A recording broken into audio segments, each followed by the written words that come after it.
एक समय की बात है, हिमालय की पहाड़ियों के पास बसे छोटे से गांव शांतिपुर में एक लड़का रहता था जिसका नाम आयुष था। आयुष हमेशा रोमांचक कहानियों और रहस्यमयी चीजों की खोज में लगा रहता। उसके दादा ने उसे एक पुरानी कथा सुनाई थी जिसमें एक सतरंगी घोड़े और एक रहस्यमयी गुफा का जिक्र था। कहते थे कि वह गुफा अनगिनत खजानों से भरी हुई थी, लेकिन वहां पहुंचना आसान नहीं था। दादा की कहानी दादा ने बताया, वो सतरंगी घोड़ा इंसान का सच्चा साथी बनता है, लेकिन उसे पाना बहुत कठिन है। घोड़ा उसी का साथ देता है जो दिल से नेक और साहसी हो।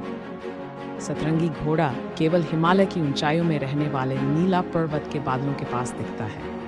आयुष ने यह कहानी सुनते ही ठान लिया कि वह सतरंगी घोड़े को ढूंढकर रहस्यमयी गुफा का रहस्य सुलझाएगा। यात्रा की शुरुआत अगली सुबह आयुष ने अपनी यात्रा शुरू की। उसने अपने साथ पानी, कुछ खाना और अपने दादा की दी हुई एक प्राचीन मानचित्र ले ली। ये मानचित्र अधूरा था, लेकिन उसमें गुफा का कुछ हिस्सा दिखाया गया था। पहला दिन कठिन था।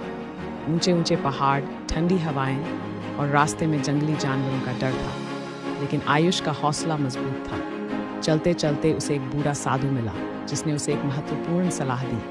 तुम्हारा रास्ता कठिन होगा, लेकिन सतरंगी घोड़े को पाने के लिए सच्चे दिल और साहस की जरूरत है। जब तुम 7 रंगों की रोशनी देखोगे तो समझ जाना कि वह पास ही है। सतरंगी घोड़े से मुलाकात तीसरे दिन आयुष एक पहाड़ी चोटी पर पहुंचा, जहां चारों ओर कोहरा छाया हुआ था। अचानक उसे आसमान में इंद्रधनुष जैसी 7 रंगों की रोशनी चमकती दिखाई दी। आयुष ने उस रोशनी का पीछा किया और पाया कि एक घोड़ा जिसकी त्वचा 7 रंगों में चमक रही थी, एक झरने के पास खड़ा है। घोड़ा पहले आयुष को देखकर पीछे हट गया, लेकिन जब आयुष ने उसे प्यार से पुकारा और अपनी नेक भावना जताई, तो वह पास आ गया। सतरंगी घोड़े ने अपनी पीठ झुकाई, मानो आयुष से कह रहा हो कि वह उसकी सवारी करे। रहस्यमयी गुफा की खोज। सतरंगी घोड़ा उसे हवा से भी तेज गति से एक गहरी घाटी की ओर ले गया। वहां एक विशाल चट्टान के पीछे छिपी रहस्यमयी गुफा थी। गुफा के दरवाजे पर एक पहेली लिखी थी, 7 रंगों का जो जोड़ बने वही इस द्वार को खोले। आयुष ने सतरंगी घोड़े की मदद से उन 7 रंगों को एक विशेष रंग से मिलाया, जिससे दरवाजा खुल गया। गुफा का खजाना।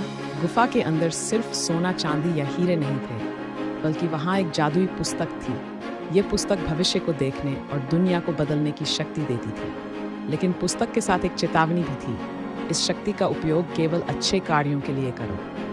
आयुष ने वह पुस्तक उठाई और वादा किया कि वह इसका इस्तेमाल दुनिया की भलाई के लिए करेगा। वापसी और नई शुरुआत। आयुष सतरंगी घोड़े के साथ गांव लौट आया। उसने अपने दादा और गांव वालों को गुफा और जादुई पुस्तक के बारे में बताया। सतरंगी घोड़ा हमेशा आयुष के साथ और उसकी हर मुश्किल में मदद की। आयुष ने जादुई पुस्तक के जान से गांव को खुशहाल और समृद्ध बना दिया, लेकिन वह गुफा और घोड़े का रहस्य सिर्फ उन्हीं लोगों के लिए छोड़ जो नेक और साहसी हों। इस प्रकार सतरंगी घोड़ा और रहस्यमयी गुफा की ये कहानी साहस, सच्चाई और अच्छाई का प्रतीक बन गई।